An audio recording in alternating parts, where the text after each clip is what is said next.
नमस्कार मेरे प्यारे साथियों, आप सबकी हिस्ट्री फैक्ट फाइल की एक और शानदार क्लास में मैं आपके साथ हाजिर हूं। और आज का जो सेगमेंट है ये बहुत ही इम्पोर्टेंट आप लोगों के लिए है, क्योंकि आज हम आपको चल रहे हैं प्राच्यवादी इतिहासकार या भारतविद इतिहासकार क्या उनसे संबंधित पुस्तकें, और साथ ही साथ राष्ट्रवादी इतिहासकार जितने हैं उनसे संबंधित पुस्तकें करेंगे। ये जो हमने श्रृंखला शुरू की है, एक एक करके क्रम से पूरा इतिहास के कोने कोने से हम आपको कंटिन्यू सीरीज दे रहे हैं। और आप खुद भी पढ़िए, अपने सभी दोस्तों तक शेयर कर दीजिए। कोई कहीं पढ़ रहा हो आप इसे भेजिए, सबके काम का है ये, आपका काम और मैं कर रहा हूं अपना काम। आप तक मैं पहुंच रहा हूं, आप मुझे और उन सभी जरूरतमंद लोगों तक पहुंचाइए जिनको इस बार सिलेक्शन लेना है। तो मेरे साथियों, शुरू करते हैं आज का सेगमेंट। तो यहाँ पे सबसे पहले हम लोग क्या बात करेंगे, प्राच्यवादी जो इतिहासकार हैं उनसे जुड़ी हुई जितनी महत्वपूर्ण किताबें हैं, और उसके बाद हम लोग तुरंत राष्ट्रवादी इतिहासकारों पर आज की वीडियो में बात करेंगे। और इसके आगे के जितने भी वाद हैं, साम्राज्यवादी, राष्ट्रवादी, अच्छा राष्ट्रवादी तो आज ही कवर कर रहे हैं, उपाश्रयवादी, इन सब की सीरीज हम आगे लेके आएंगे। इसके बाद एक बार पूरा जितनी महत्वपूर्ण किताबें, पूरी हिस्टोग्राफी और हिस्ट्री को उनको एक साथ करा देंगे। फिर प्राचीन भारत की किताबों से ये सेशन आगे बढ़ेगा। तो चलिए भैया शुरू करते हैं। पहले देख लेते हैं प्राच्यवादी इतिहासकार और उनसे संबंधित पुस्तकें जो आपके एग्जाम के लिए इंपॉर्टेंट, केवल हमने उनको उठाया है, कुछ भी नहीं दिया है, वह दिया है जो आपकी परीक्षा में आएगा ही आएगा, और आया तो इसी में से मिल जाएगा, ये मैं कह सकता हूं।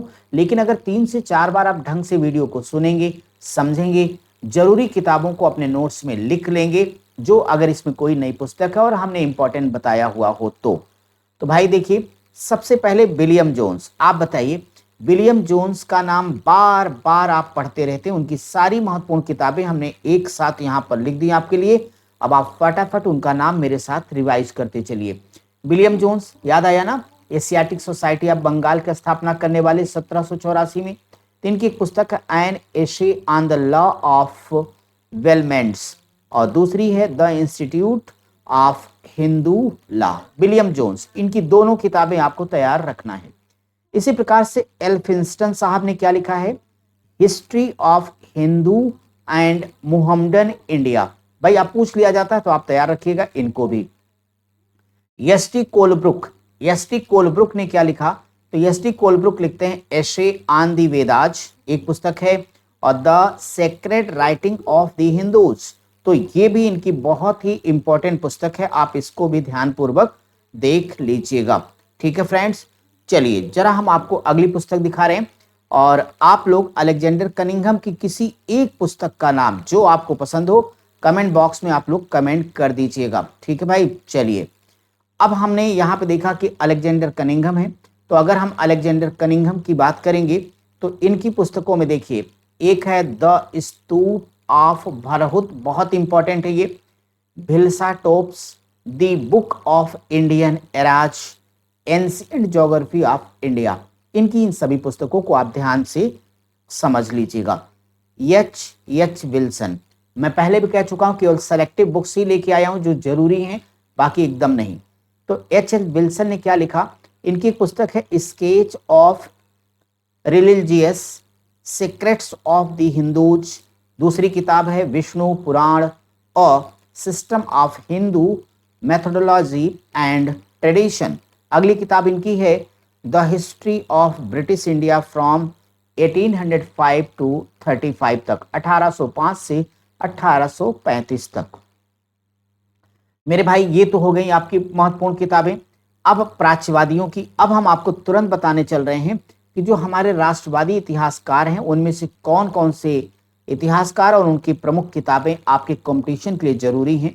उनमें पहले हैं, आप अच्छे से जानते हैं, राम कृष्ण गोपाल भंडारकर, जिसे आप बार बार आरजी भंडारकर के नाम से पढ़ते रहे हैं।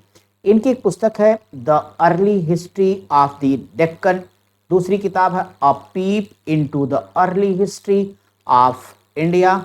अगली है Vaishnavism, Shaivism and minor religious system. इनकी किताबों को आप ध्यान से पढ़ लेना। काशी प्रसाद जायसवाल, केपी जायसवाल, इनकी किताब हिंदू पॉलिटी कई बार पूछी गई है, और हिस्ट्री ऑफ इंडिया।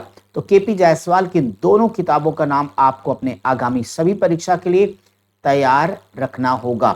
चलिए मेरे भाई आगे। राधा कुमुद मुखर्जी। राधा कुमुद मुखर्जी, अगर हम राधा कुमुद मुखर्जी की बात करेंगे तो इनकी पुस्तक का नाम है हिंदू सिविलाइजेशन, फिर अपना है एंशियंट इंडिया एजुकेशन, अगली पुस्तक है द गुप्ता एम्पायर, और नेक्स्ट आपका है local self government in ancient India. इनकी पुस्तकें भी आपको तैयार रखनी है। के एम पडिक्कर का नाम आपने सुना होगा, बहुत ही महान व्यक्तित्व हैं के एम पडिक्कर साहब। तो के एम पडिक्कर की किताबें भी हमें ध्यान में देनी है। Survey of Indian history, India and the Indian ocean, the geographical factor in Indian history, तो ये किताबें आप ध्यान में रखेंगे। हेमचंद राय चौधरी, हेमचंद राय चौधरी साहब की महत्वपूर्ण किताबें कौन कौन सी मेरे भाई, तो जरा उन किताबों को आप हमारे साथ देखिएगा। इनमें आप कहोगे the political history of ancient India एक किताब हो गई। नेक्स्ट इनकी है early study of the Vaishnavas sect, next आपकी है स्टडीज इन इंडियन एक्टिविटीज और Vikramaditya in history and legend, तो ये किताबें आप ध्यान देंगे। फिर आपके पास अगली कौन भाई, विश्वनाथ काशीनाथ राजवाड़े, इनकी जो किताब होगी उसमें एक है the history of the institution of marriage और राधा माधव चंपू, राधा माधव चंपू खास तौर पे ध्यान में रखिएगा। तो चलिए भाई, विश्वनाथ काशीनाथ राजवाड़े की किताब भी आपने देख लिया। आरसी मजुमदार के नाम से तो अच्छे से परिचित हैं आप, तो आइए जरा आरसी मजुमदार की महत्वपूर्ण किताबों को हम समझ लेते हैं। इनकी है the history and culture of the Indian people, the Vakataka Gupta age, the Vedic age and advance history of India. इसी प्रकार से पांडुरंग बामन काणे या पी.बी. काणे, कई बार इनका फुल फॉर्म भी आ जाता है, तो आप ध्यान से समझ लीजिएगा। इन्होंने लिखा है हिस्ट्री ऑफ धर्मशास्त्र। इसी प्रकार से अब नीलकंठ शास्त्री के नाम से तो आप अच्छे से परिचित हैं, तो यहाँ नीलकंठ शास्त्री, अब नीलकंठ शास्त्री किताबों में हिस्ट्री ऑफ एंशियंट इंडिया और history of south India, Neelkanth Shastri की दोनों किताबों का नाम आपको कमेंट बॉक्स में लिखना है। और ए.एल. बाशम की किताब आप में से कई लोगों ने पढ़ा भी होगा, रखा भी होगा, और नीलकंठ शास्त्री की भी हिस्ट्री ऑफ साउथ इंडिया हो सकता है आप रखे हों। तो ए.एल. बाशम क्या लिख के जाते हैं, वंडर दैट वाज इंडिया, और दूसरा है द आजीविकाज। इनकी ये दो महत्वपूर्ण किताबें आपके कंपटीशन के लिए जरूरी थी। तो आज का ये वीडियो कैसा लगा आप कमेंट करके हमें जरूर बताइएगा। ये बेस्ट सीरीज आप लोग खूब पसंद करें, इस पे लाइक व्यूज भी आपके जबरदस्त आ रहे हैं, उससे हमें उत्साह ये मिलता है कि हम जो प्रयास कर रहे हैं उसका लाभ आपको मिल रहा है। माय डियर, ये सीरीज आगे कंटिन्यू रहे, इसके लिए आपको बस ज़्यादा नहीं 2 बार वाइट टाइप कंटिन्यू रखना है। और माय डियर, हमने जो सीरीज शुरू की है, यकीन मानिए आपके लिए संजीवनी बूटी का ये काम करेगी, और आप खुद भी इसी तरह कमेंट कर रहे हैं तो अच्छा लग रहा है। ये सीरीज आगे भी जारी रहेगी। अब हम आपसे मिलेंगे फिर अगली क्लास में। नमस्कार।